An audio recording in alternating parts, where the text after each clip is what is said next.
Hello and welcome back to SM2's Digital News Desk. I'm your host, Tyi Burrage, and I'm joined by Jonathan McGowan. How you doing today, Jonathan? I am great. I'm excited to be a part of this opportunity to talk about things that's happening around the Pine Belt, but also around here on campus.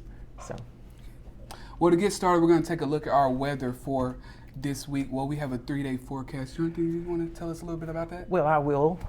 There is some severe weather that will be coming in on tomorrow, as well as on Thursday is the most severe of the weather. But today we're looking at about 70 with a low of 63 and possibly some 5% chance of rain in our viewing area.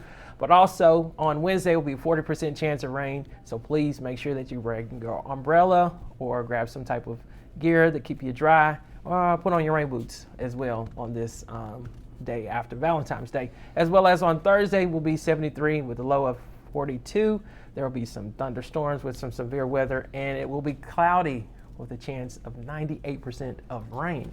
Okay. So looking forward to a wet 2 days from now. But on this beautiful Valentine's Day, how are you doing? I'm pretty good, you know. Pretty much just another day for me. How about you? Well, it's been very exciting. It's been, I'm surprised with a gift. And so now I've got to scramble to try to make, catch up with the gift that my wife gave me. So I'm super excited. So hopefully I have something for her tonight as she comes in. So I think you'll find something pretty good for her. Yeah. But moving forward, we're going to take a look at our traffic. As you can see here, there are a few cars out, but it is around 2:42. So I do think people are getting lunch around this time. You know, there is a lunch rush, or you're going to your afternoon meeting or whatever you may do. But do remember, as Jonathan just said, tomorrow it will be having thunderstorms and rain. So please grab your umbrella, keep it in your car for you so you won't miss out on it. And yeah, just be safe out there on your endeavors for today and tomorrow and the rest of the week. So to move forward to our first story, our last show we talked about the suspected Chinese spy balloon. Those remnants of the first spy balloon was recovered in the Atlantic Ocean. But since then, there have been 3 more unidentified flying objects that were shot down out of the U.S. and Canadian airspace. On February 10th, a flying object was shot down by U.S. officials off the coast of Alaska. And the next day, another unidentified flying object was shot down in Canada, airspace.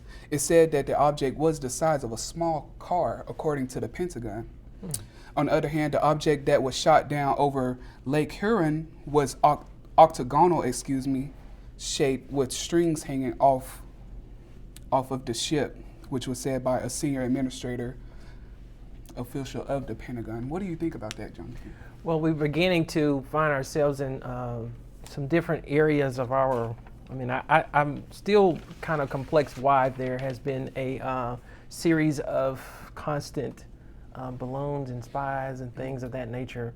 Has this always been happening, or are we just now finding out that we're just getting balloons lit up and, I don't know. I'm really, where we are in today's society, we just got to be very vigilant on what's going on. So I'm curious to see how the American government is handling these situations as it's going forward. But I'm hoping that they're handling it in the manner in which is the safety of the public. So we'll see what is said with the United States government as things unfold in the future. So what's your thoughts on what you're thinking? And then I thought about the extraterrestrial activity. I was like, I don't know, and I don't want to speculate, nor do we want to give any other false information concerning if that's real or not. But that's what you believe is whatever you believe. But I think we do need to be a little bit more vigilant in how much information that is being transmitted with these things coming into our airspace, and why are we not catching them sooner? That's one question I'm trying to figure out. Why are we not catching them sooner as they begin to come across the water, which I know if you look at a map, Russia and Alaska is basically not too far from each other. I mean, if it comes across, I guess it will be in our airspace in no time. But what are we doing in Alaska? What are we doing up in those upper quadrants of the United States? So interesting to see what and how that goes and moves forward. That's good. I'm just ready for more information to come out about that. And when that does come out, we will have it right here on SM2's Digital News Desk, updating you on everything that's going on about that situation. So, John, do you want to take it over to this next historic moment?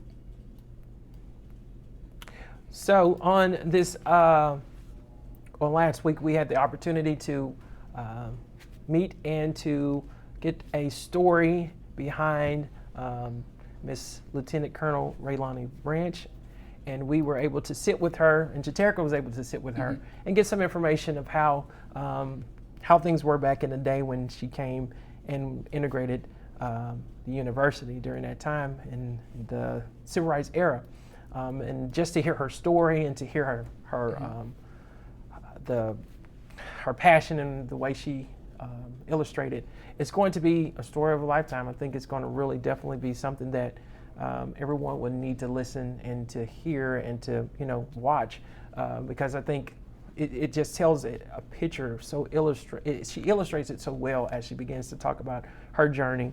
Her and Miss Armstrong, as they both were the ones that integrated together, and she also talked about how she was only 24, and then Miss Armstrong was 18. So she was actually the driving force behind it. She was actually used to come in and help Miss Armstrong go ahead and enroll. So I think the story is going to be really great. I think Jaterica did a great job asking all the questions and getting them the valuable information that everyone needs to hear. That's history. That's history that I think we oftentimes forget, and I think we are at a point where we need to go back and kind of sort of remember where most of our ancestors came from. So I think this is going to be a really, really great story. I can't wait. But the full story will definitely be on SM2 media.com, as well as a little small snippet of it going to be on SM2 Media or SMTV on tomorrow. So I'm looking forward to the whole story and how those guys are putting this together. So looking forward to it. Same. I actually had the pleasure to be in the room with her and hearing her tell some of those stories. I just felt so much wisdom from her. She had to go through so much just to go to school here. Yeah. So I'm actually excited to actually see the full product of that interview. Me too. I really am. I think, again, Carter and the entire team, the producing team, did an excellent job bringing her in, especially for this Black History moment that we're going to be showing everyone on this next episode of SMTV. All right, guys, we're going to be right back after these messages with some more stories for you. I just feel so good, good, good. Oh, I just feel so good, good, good. Oh, I just feel so good, good, good. Oh, I just feel so good, good, good. Oh, I just feel so good.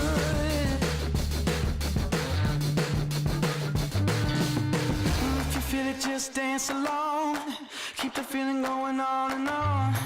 If you feel it, just dance along, dance along, dance along. It just feels so good, good, good. Oh, it just feels so good, good, good. Oh, it just feels so good.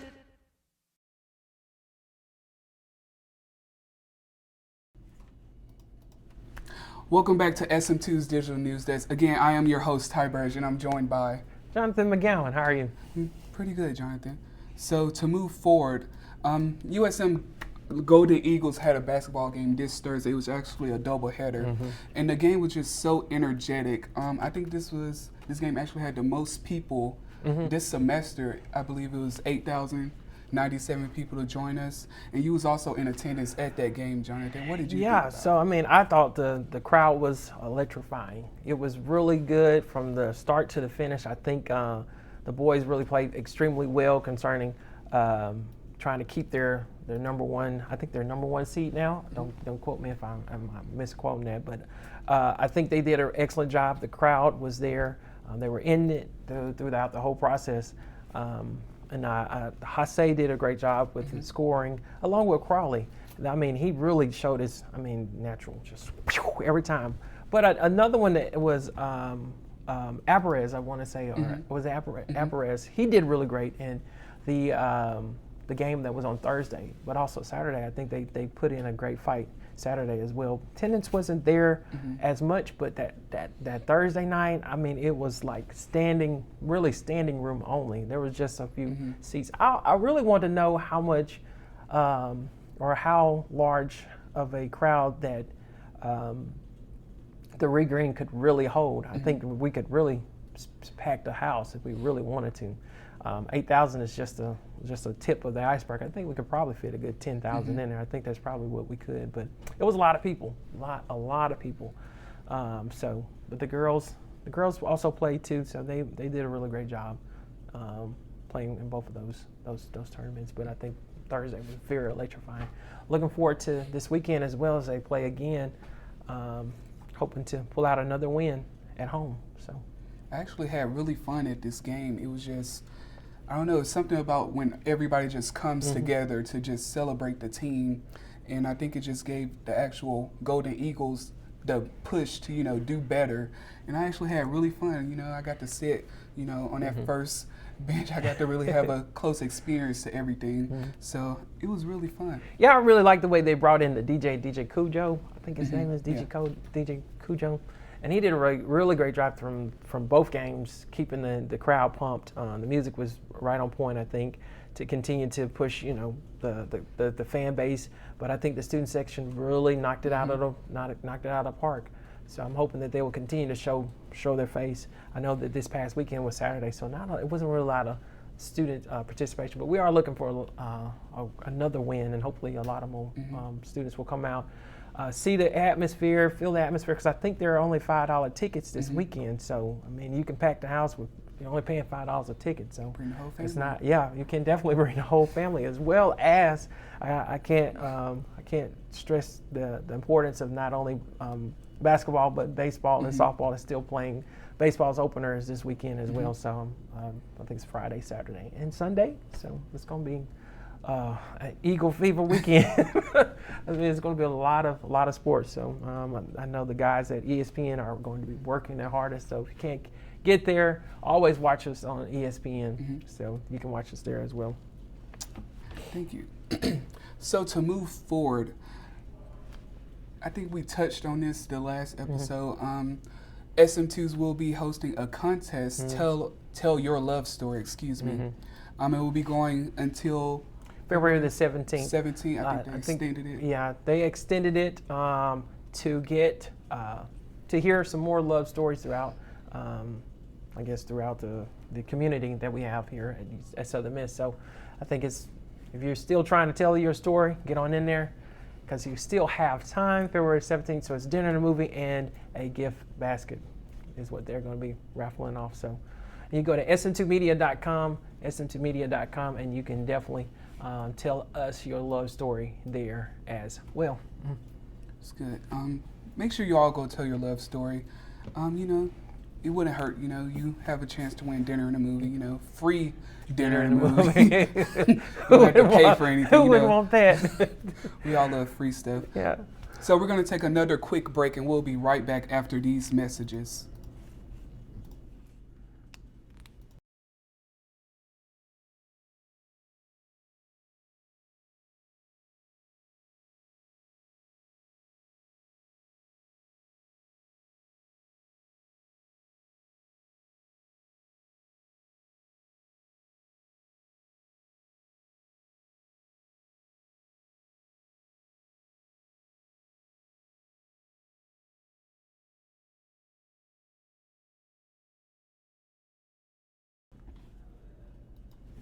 Welcome back to SM2's Digital News Desk.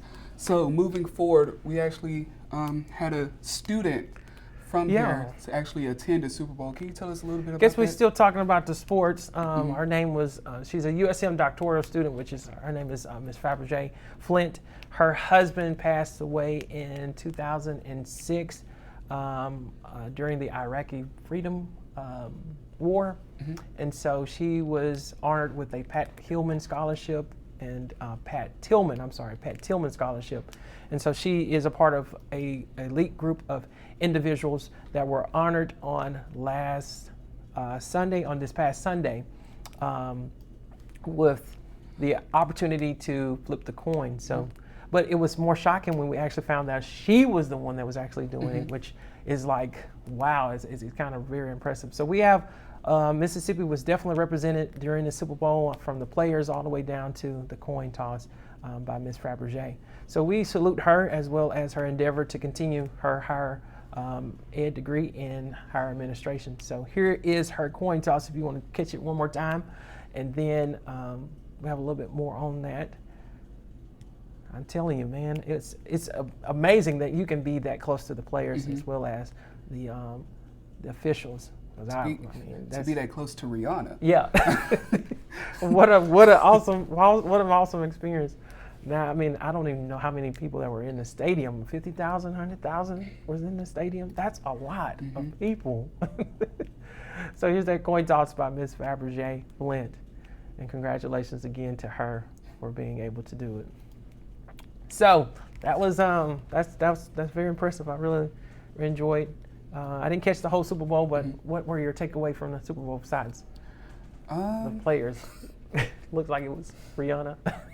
Yeah, I was. That was definitely a highlight of my game. You know, to see Rihanna, come back from having such a break, as you would say. Yeah, didn't they say about 6 years, 9 years, or something like that from a break?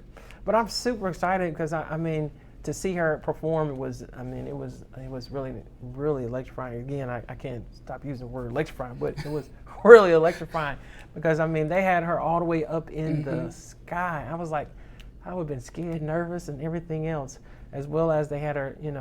I guess she announced that she was pregnant as well. So a lot of people got to see. It was another little Beyonce kind of thing. I thought, showing that she was pregnant. But I was hoping that I know it would have dampened the crowd, but I was hoping that she would sing the song from Black Panther. That's what I thought. I was like, oh, she's coming on in there with it, but she didn't. So I enjoyed the song she sang. A lot of songs I haven't heard in a minute, so I was actually really happy to hear those songs from them come back in my brain, so I can add them back to my playlist. Your playlist. What's your favorite Rihanna song? So while we on it.